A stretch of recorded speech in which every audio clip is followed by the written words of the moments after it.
नमस्कार प्यारे विद्यार्थियों, आज हम आयु में जो कुछ सवाल बच गए हैं, 2-3 सवाल और उन सवालों को आज कंप्लीट करते हैं।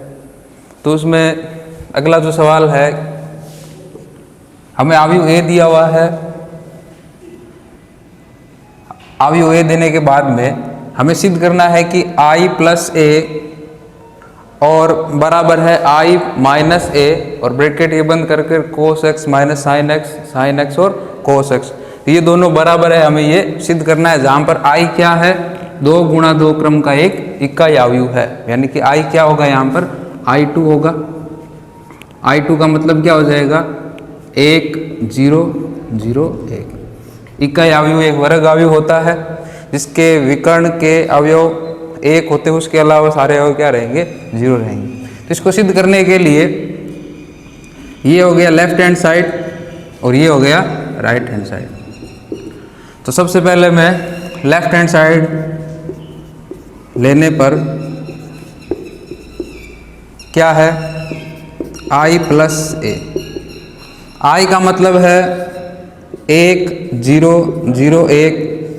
इसमें मैं जोड़ दूं आयु ए को, तो 0 tan x by 2 tan x by 2 और 0। जब इन दोनों को हम ऐड करेंगे तो ऐड करने पर आ जाएगा, दोनों समान क्रम के हैं, संगत अवयव जुड़ जाएंगे। तो 1 tan x बाई 2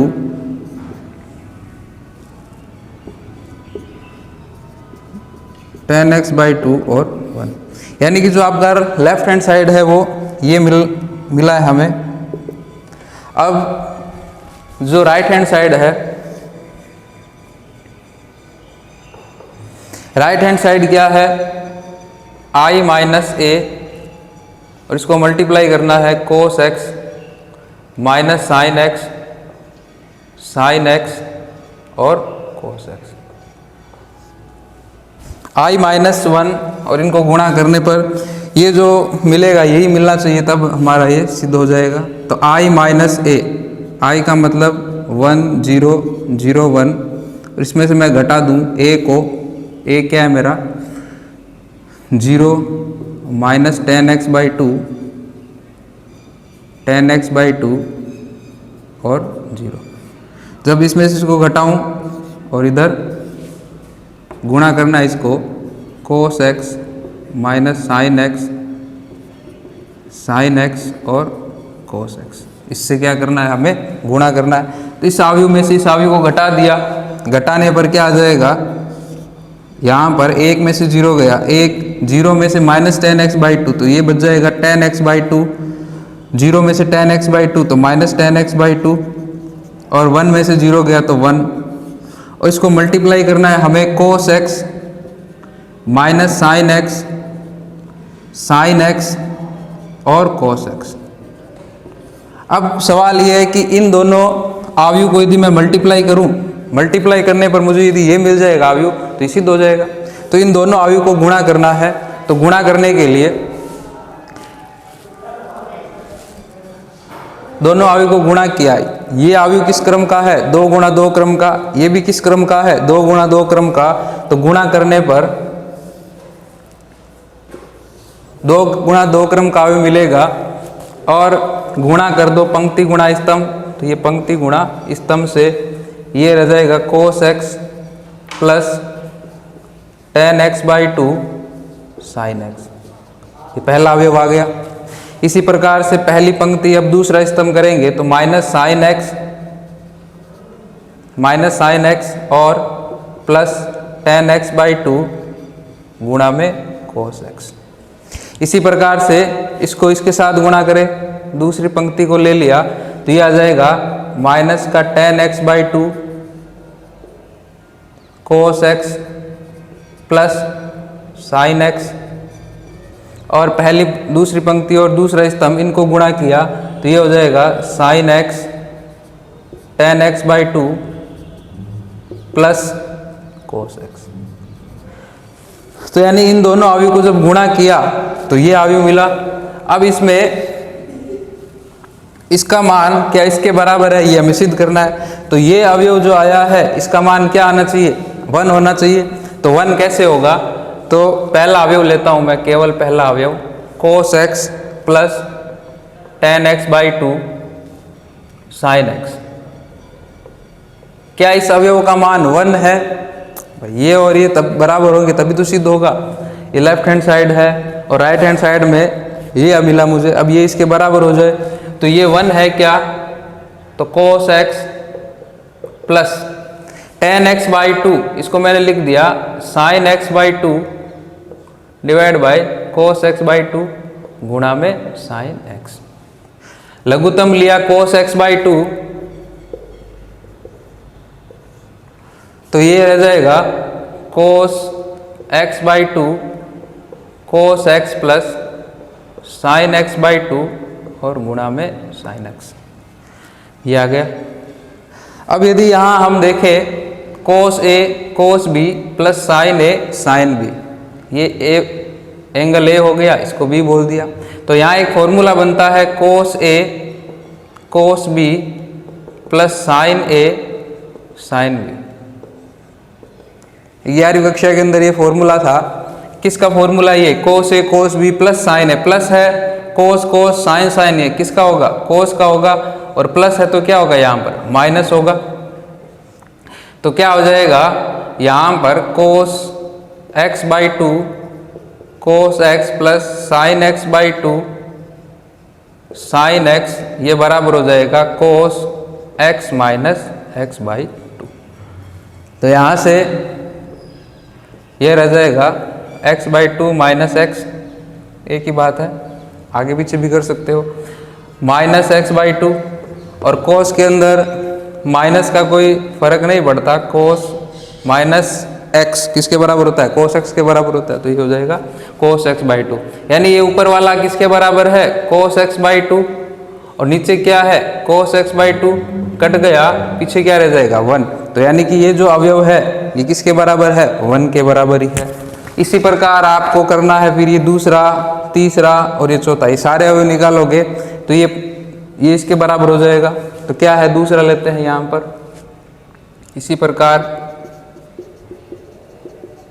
इसी प्रकार minus sine x plus ten x by 2 को क्या लिख देंगे, sine x by 2 divide by cos x by 2 और कोस एक्स।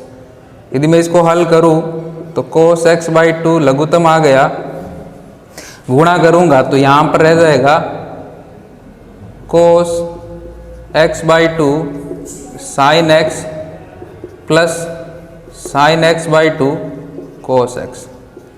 इसको आगे लिख सकते हैं, इसको पीछे लिख सकते हैं, तो ये हो जाएगा sine x by 2 cos x minus cos x by 2 और साइन एक्स, और डिवाइड बाई क्या हो जाएगा कोस एक्स बाई 2। अब ऊपर जो ये है ये आपका साइन ए कोस बी माइनस कोस ए साइन बी, ये फॉर्मूला है साइन ए कोस बी माइनस कोस ए साइन बी। ये किसका फॉर्मूला होता है, अल्टरनेट है, साइन कोस कोस साइन और बीच में माइनस चिन्ह लगा हुआ है, तो ये साइन का फॉर्मूला होगा साइन और क्या होगा ए माइनस बी। तो ये क्या रह जाएगा हमारा, ये रह जाएगा साइन ए का मान कितना है x बाई 2 और माइनस का x, तो ये आ जाएगा sine minus x by 2, sine minus x by 2, sine minus x by 2 में माइनस क्या होता है, साइन में बाहर आ जाता है, तो ये हो जाएगा माइनस का साइन एक्स बाई 2। जो इसका मान है वो किसके बराबर हो गया, माइनस का साइन एक्स बाई 2 और डिवाइड किससे कर रहे हैं कोस एक्स बाई 2 से, तो ये रह जाएगा माइनस का टेन एक्स बाई 2। तो ये दूसरा जो अवयव है मिल गया हमें, ये मिल गया माइनस का टेन एक्स बाई 2 1 मिल गया। इसी प्रकार से आपको करना है ये वाला और ये वाला, तो ये टेन एक्स बाई 2 के बराबर हो जाएगा और ये 1 के बराबर हो जाएगा। तो इस सवाल के अंदर ये सिद्ध करना था LHS और RHS, तो ये दोनों बराबर हो जाएंगे। अगले सवाल में क्या पूछा है देखते हैं।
अगले सवाल में हमें अवयव ए दिया हुआ है।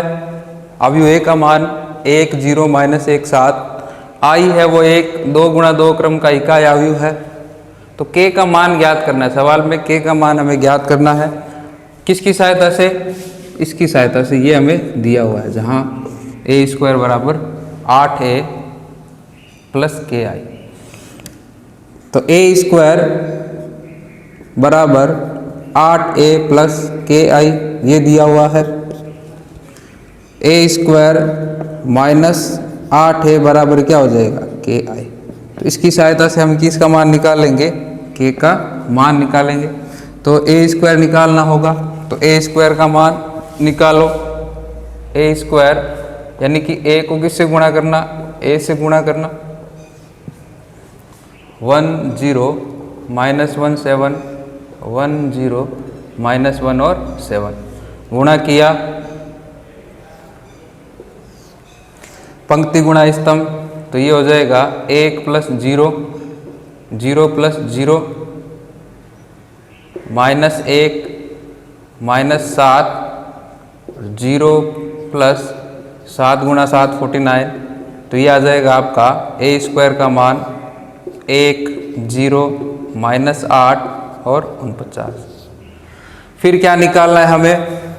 हमें निकालना है 8a। तो यहाँ रख दिया मैंने a² का मान 1 0 -8 49 -8 को गुणा करना है किससे? a से गुणा करना है। तो ये यहाँ पर मैंने a रख दिया। तो क्या हो जाएगा? अब बराबर में क्या है? के आई। 1 0 -8 49 और इसमें से घटा दिया मैंने 8 0 -8 और ये हो जाएगा 56। और किसके बराबर है? के। और आई का मान रख दिया 0 1 1 0 और 0 1। तो यहाँ से इसमें से इसको घटा दिया। तो घटाने पर हमें क्या करना है? इसमें से इसको घटा कर किसके बराबर कर दो? तो 1 में से 8 जाने पर -7, 0 में से 0 गया 0, -8 + 8 0 और 49 और माइनस का 56। तो ये रह जाएगा आपका -7। और ये किसके बराबर आ जाएगा? के 1 0 0 1। अब इस अवयव में से -7 0 0 -7 क्या कॉमन आ रहा है? प्रत्येक अवयव में से -7 कॉमन आ जाएगा बाहर। पीछे क्या बचेगा? 1 0 0 1। किसके बराबर कर देंगे? के 1 0 0 1। दोनों बराबर है तो के का मान किसके बराबर हो जाएगा? तो के बराबर हो जाएगा -7 के बराबर हो जाएगा। अगला सवाल देखते हैं। तो इन सवालों के अंदर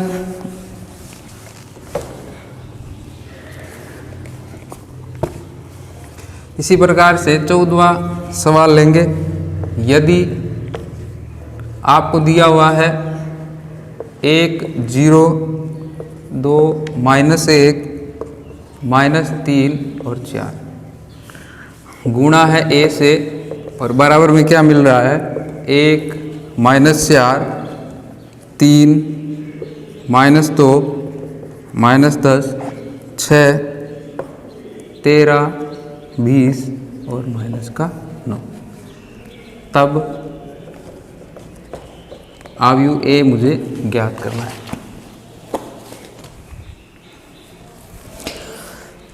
नेक्स्ट सवाल में हमें इन दो अवयव का गुणा है वो बताया हुआ है कि ये मिलेगा, तब अवयव ए ज्ञात करो।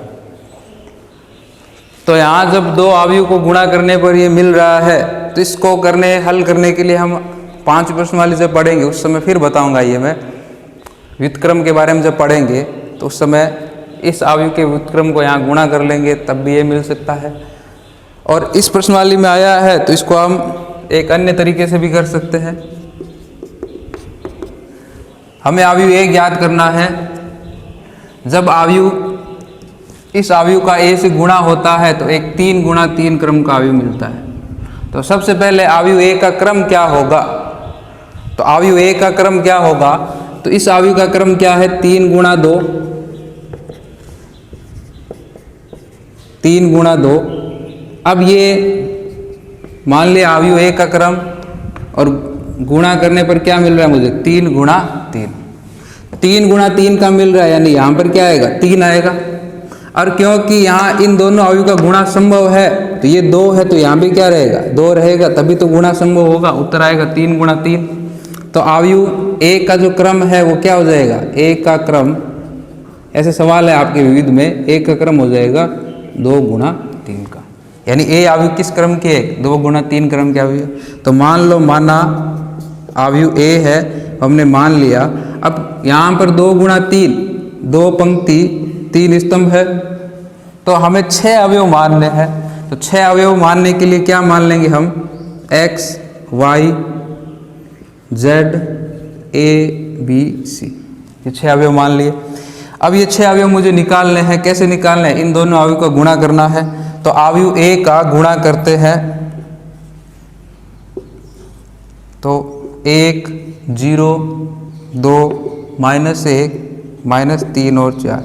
इस अवयव का गुणा करना है x, y, z, a, b और c, और इनका गुणा करने पर मुझे मिलेगा क्या, मिलेगा 1, -4, 3, -2, -10, 6, 13, 20 और -9, यानी इन दोनों को गुणा करने पर मुझे ये अवयव मिलेगा। तो इन दोनों को गुणा करते हैं, तो गुणा करने के लिए पंक्ति गुणा स्तंभ, पंक्ति गुणा स्तंभ नियम का पालन करते हुए इन दोनों अवयव को गुणा कराएंगे, गुणा करा के यहाँ लिख दो। तो गुणा करने पर जो पहला अवयव है पंक्ति गुणा स्तंभ, तो ये हो जाएगा x प्लस 0 को जब y से गुणा करेंगे 0 हो जाएगा। अब पहली पंक्ति और दूसरा स्तंभ, तो ये हो जाएगा z प्लस 0 और यहाँ पर आ जाएगा b प्लस 0, ये अवयव। इसी प्रकार से पहली पंक्ति का काम खत्म हो गया। अब दूसरी पंक्ति पहला स्तंभ, तो ये हो जाएगा 2x माइनस का y, दूसरी पंक्ति दूसरा स्तंभ तो 2z माइनस का a, और फिर हो जाएगा 2b माइनस का c।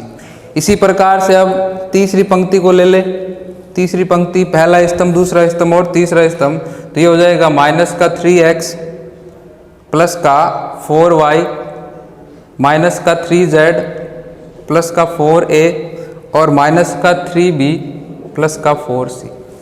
इसको किसके बराबर करना है हमें, 1 - 4 3 -2 -10 6 13 20 और -9, ये दोनों अवयव बराबर है। दोनों अवयव बराबर है तो संगत अवयव क्या रहेंगे, बराबर रहेंगे। तो बराबर करते जाएं, तो यहाँ से पहला अवयव बराबर किया तो x बराबर क्या आ गया 1, पहला मान आ गया। इसी प्रकार से इसको इसके बराबर कर दिया तो z बराबर हो गया -4, ये दूसरा उत्तर हो गया क्योंकि हमें 6 के 6 अवयव निकालने हैं। फिर हो जाएगा b बराबर 3, तो 1 2 3 ये तीनों आ गए। अब आपको बाकी के जो 3 चाहिए तो उसके लिए x y, तो y का मान निकालना है तो इसको इसके बराबर कर दो, तो ये हो गया 2x माइनस y बराबर -2। अब x का मान हमें पता है 1 है तो यहाँ 1 रख दिया, माइनस का y बराबर -2, तो y का मान आ जाएगा 2 + 2 बराबर, y पक्षांतरण कर दिया तो y का मान आ जाएगा 4। यहाँ से y का मान मिल गया। इसी प्रकार से z का मान मिला हुआ है, a का मान इधर से मिल जाएगा, इसको इसके बराबर कर दो तो ये हो जाएगा 2z माइनस a बराबर माइनस का 10, z का मान यहाँ से रख दिया तो ये हो गया -8 माइनस a बराबर -10, तो a का मान आ जाएगा -8 + 10, a बराबर हो जाएगा। तो इसी प्रकार से आपका c का मान यहाँ से मिल जाएगा, इसको बराबर कर दो तो 2b - c बराबर 6, b का मान यहाँ से रख दिया तो 6 - c बराबर 6, 6 से 6 कट गया तो c बराबर हो जाएगा 0। तो हमने सारे मान निकाल लिए, x, y, z, a, b, c, ये सारे मान यहाँ रखेंगे तो अवयव a का उत्तर क्या आ जाएगा? x का मान 1, y का मान 4, z का मान -4, a का मान 2, b का मान 3 और c का मान 0। यही आपका आंसर हो जाएगा। तो अवयव a को ज्ञात हमने कर लिया। 3.2 का अंतिम सवाल है, हमें एक अवयव a दिया हुआ है, वो किसके बराबर है? Cos alpha, sine alpha, minus sine alpha और कोस अल्फा। तब हमें सिद्ध करना है अवयव a की पावर n वो किसके बराबर होगा? Cos n alpha, sine n alpha, minus sine alpha और कोस n अल्फा। इसका मतलब है कि जो पावर है a स्क्वायर, a की पावर 3, a की पावर 4, a की पावर 5, जहाँ पर n किससे बिलोंग कर रहा है? धन पूर्णांक लिखा हुआ है। धन पूर्णांक यानी क्या हो जाएगा मेरा? नेचुरल नंबर, प्राकृत संख्या। तो n का मान क्या हो सकता है? 1, 2, 3, 4, 5, 6 ऐसे चलता रहेगा। तो यहाँ a की पावर 1 तो यही आ जाएगा, a की पावर 2 रखेंगे, 3 रखेंगे, तो ये हमें सिद्ध करना है। तो इसको सिद्ध करने के लिए हम गणितीय आगमन सिद्धांत का प्रयोग करेंगे। कक्षा 11 में आपने पढ़ा है गणितीय आगमन सिद्धांत। तो क्या है गणितीय आगमन सिद्धांत, एक बार समझते हैं। तो कोई हमें कथन दिया हो, कोई कथन हमें दिया हुआ है, गणितीय कथन। इस गणितीय कथन की सत्यता की जांच करनी है कि ये जो कथन है वो व्यापक रूप से सही है या नहीं। यही चीज़ यहाँ इसमें हम प्रयोग करेंगे। तो गणितीय आगमन सिद्धांत में हम कथन की n बराबर 1 के लिए सत्यता की जांच करते हैं। सबसे पहले n बराबर 1 के लिए कथन सत्य है या नहीं ये जांच करते हैं पहले स्टेप में। फिर कथन को n बराबर m के लिए व्यापक रूप से कोई संख्या है, जैसे n बराबर 100, 200 या 500, जो भी आगे जाकर बहुत बड़ी संख्या है, n बराबर m के लिए सत्य मान लेते हैं। कथन को क्या करते हैं? n बराबर m के लिए सत्य मानते हैं। और फिर अगले स्टेप में यदि ये इसके लिए सत्य है तो कथन है वो m+1 के लिए भी सत्य होना चाहिए। यदि कथन n बराबर m के लिए सत्य है तो कथन है वो n बराबर m+1 के लिए भी सत्य होना चाहिए। इसके लिए हम इस जानकारी का यहाँ पर उपयोग करेंगे। करते हुए इस कथन को सत्य मानते हुए इस कथन को यदि सत्य हम कर देते हैं तो गणितीय आगमन सिद्धांत से वो कथन है वो सत्य हो जाता है। तो यहाँ इस सवाल में भी हम इसी विधि का उपयोग करेंगे गणितीय आगमन सिद्धांत से। इसको एक कथन मान लेंगे कि a की पावर n अवयव a की कोई भी घात है, जहाँ पर n किससे बिलोंग कर रहा है? नेचुरल नंबर से। वो किसके बराबर होगा? कोस n अल्फा, यानी कि जो घात है वो यहाँ पर आ जाएगी। तो इसको व्यापक कथन मान लिया। तो कथन n बराबर 1 के लिए हम जांच करें तो क्या हो जाएगा? a की पावर 1 बराबर कोस n की जगह क्या रखना है? 1, तो cos alpha, sine alpha, minus sine alpha और कोस अल्फा। यही दिया हुआ है। यदि दिया हुआ है यानी कथन n बराबर 1 के लिए क्या है? सत्य है। कथन है वो n बराबर 1 के लिए सत्य है। स्टेप 2 में क्या करना है हमें? स्टेप 1 में n बराबर, अब मान लेंगे, अतः माना कथन n बराबर m के लिए सत्य है। मान लिया कथन है वो n बराबर m के लिए सत्य है, अर्थात a की पावर m किसके बराबर हो जाएगा? कोस m alpha sign m alpha minus का साइन m अल्फा और कोस m अल्फा। कथन m बराबर m के लिए सत्य है, इसको लिख दिया समीकरण सत्य है, इसको लिख दिया समीकरण 1, इसको लिख दिया समीकरण 2। अतः तीसरे स्टेप में फिर क्या करेंगे? अतः कथन n बराबर m+1 के लिए भी सत्य होना चाहिए। यानी कथन है वो n बराबर m के लिए सत्य है तो n बराबर m+1 के लिए सत्य होना चाहिए। यदि कथन 100 के लिए सही है तो 101 के लिए भी सही होना चाहिए, यदि 1000 के लिए सही है तो 1001 के लिए भी सही होना चाहिए, यानी उसमें एक जोड़ दिया हमने, यानी इसके लिए सत्य होना चाहिए। तो हमें क्या सिद्ध करना है, a की पावर m+1 वो किसके बराबर सिद्ध करना है, cos m+1 alpha sin m+1 alpha minus का sin m+1 अल्फा और cos m+1 अल्फा। ये हमें क्या करना है, सिद्ध करना है। इस कथन इस समीकरण को हमें सिद्ध करना है, किसकी सहायता से, इन दोनों की सहायता से। तो यहाँ लिख देंगे समीकरण 1 व 2 को गुणा कराने पर, समीकरण 1 और 2 को गुणा करा दिया तो लेफ्ट हैंड साइड से गुणा किया तो a को गुणा कर दिया a की पावर m से। इसी प्रकार से राइट हैंड साइड में cos alpha sin alpha minus का sin अल्फा और cos अल्फा, इसको गुणा करा दिया हमने cos m alpha sin m alpha minus का sin m अल्फा और cos m अल्फा। जब मैं इसको गुणा कराऊंगा घाते क्या हो जाएगी, जुड़ जाएगी, तो इधर आ जाएगा a की पावर m+1 बराबर, इन दोनों अवयव को गुणा करना है। गुणा करने के लिए वापस पंक्ति गुणा स्तंभ, पता है आपको अब कैसे गुणा करते हैं दो अवयव को, तो गुणा कर रहा हूँ मैं, डायरेक्ट गुणा कर रहा हूँ। तो इस पंक्ति को इससे गुणा किया तो ये हो जाएगा cos alpha cos m alpha minus sin alpha और sin m अल्फा। इसी प्रकार से पहली पंक्ति दूसरा स्तंभ, इसको गुणा किया तो ये हो जाएगा sin m alpha cos alpha और प्लस sin अल्फा और cos m अल्फा। इसी प्रकार से अब दूसरी पंक्ति को ले लो, तो दूसरी पंक्ति को लिया तो ये हो जाएगा माइनस का sin alpha cos m alpha, इसको किया, अब इसको करेंगे तो माइनस का cos अल्फा और sin m अल्फा। दूसरी पंक्ति दूसरा स्तंभ, इनको गुणा करेंगे तो ये हो जाएगा माइनस का sin alpha sin m alpha और प्लस का cos अल्फा और cos m अल्फा। अब लग रहा है कि ये आएगा या नहीं आएगा, हमें सिर्फ तो ये करना है। गुणा किया तो ये तो मिल गया a की पावर m+1, a की पावर m+1।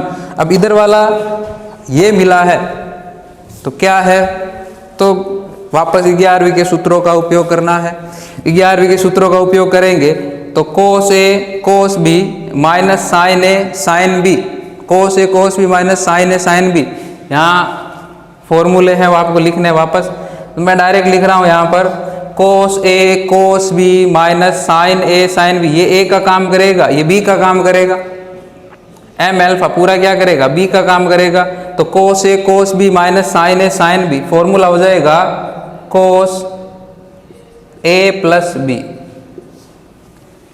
इसी प्रकार से दूसरे वाले में देखें तो sin a cos b plus cos a sin b, वापस formula sin a cos b plus cos a sin b, किसका फॉर्मूला हो जाएगा sin a प्लस b। तीसरे वाले के अंदर मैं माइनस कॉमन ले लूं, तीसरे वाले में क्या करूं, मैं यहां से माइनस कॉमन ले लेता हूं तो माइनस बाहर चला जाएगा, पीछे क्या बचेगा sin a cos b plus cos a sin b, वापस क्या हो जाएगा माइनस का sin alpha plus m alpha. और अंतिम वाले में क्या हो जाएगा cos a cos b minus, इसको आगे लिख सकते हैं, इसको पीछे लिख सकते हैं, तो ये हो जाएगा cos a cos b minus sin a sin b, ये हो जाएगा cos alpha plus m alpha. तो यहाँ से यदि गौर से देखें तो सब में क्या होगा, अल्फा कॉमन आ जाएगा, तो पीछे क्या बच जाएगा cos m+1 अल्फा, ये रहा cos m+1 अल्फा। दूसरे वाले में sin m+1 alpha minus sin m+1 alpha और cos m+1 अल्फा। तो ये RHS, ये हमने गणित याग्म सिद्धांत से सिद्ध कर दिया है कि यहाँ पर कथन है वो a m+1 किसके बराबर है, वो सत्य है। तो गणित याग्म सिद्धांत से ये कथन है वो क्या हो जाएगा, अंतिम में आप लिख दोगे ये कथन है वो सत्य है। अब बाकी के जो सवाल है वो अगली क्लास में हम देखेंगे।